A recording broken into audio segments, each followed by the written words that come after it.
Magaling na reporter na ito at angelic face. Pero sa likod ng kanyang pagkatao ay may tinatago itong hindi magandang kaugalian. Pag reporter ka ay dapat ay ang sinasabi mo ay iyong pawang katotohanan lamang. Walang dagdag bawas. Dahil yun po ang trabaho ng mga media o reporter. Pero sa kabila ng lahat ay naglalabas pa rin siya ng hindi patas na pamamahayag. Ayon sa kanyang pagkatao, siya po ay angelic face.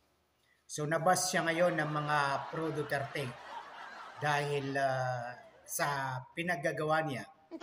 Panoorin po natin kung paano siya nabas ng mga pro Duterte.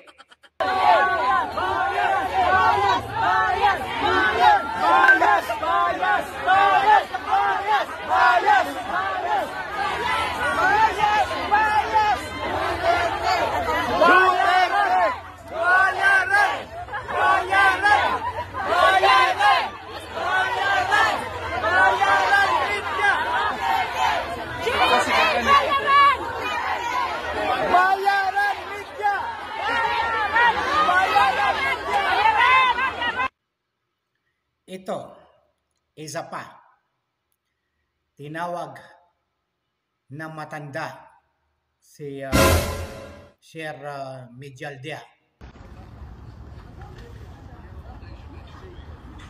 Tignan mo. Nakabukas yung magdala ko. Mas hindi mo makita yan. Correct. Nakita. Kaya ayaw mo siguro makipag-isa. Tsaka baka pagod ate. Kasi ano. Kuya, baka kinakapture mo yung sinasabi namin. Tapos. Hindi. Hindi.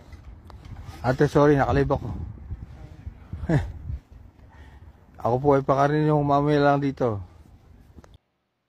Dahil, ewan ko, bakit lumalabas sa kanyang bibig? Totoo naman, matanda naman siya. Siguro ay hindi siya nabigyan na hindi siya napalaki ng maayos ng kanyang mga magulang. Pero siya po ay isang professional, reporter, media. Bakit ganon? Dahil po sa trabaho nila ay napaka-bias. Bias media. Yan po ang katotohanan sa pagkatao ni Maris Umali. Ma'am, maglabas po tayo ng katotohanan lamang.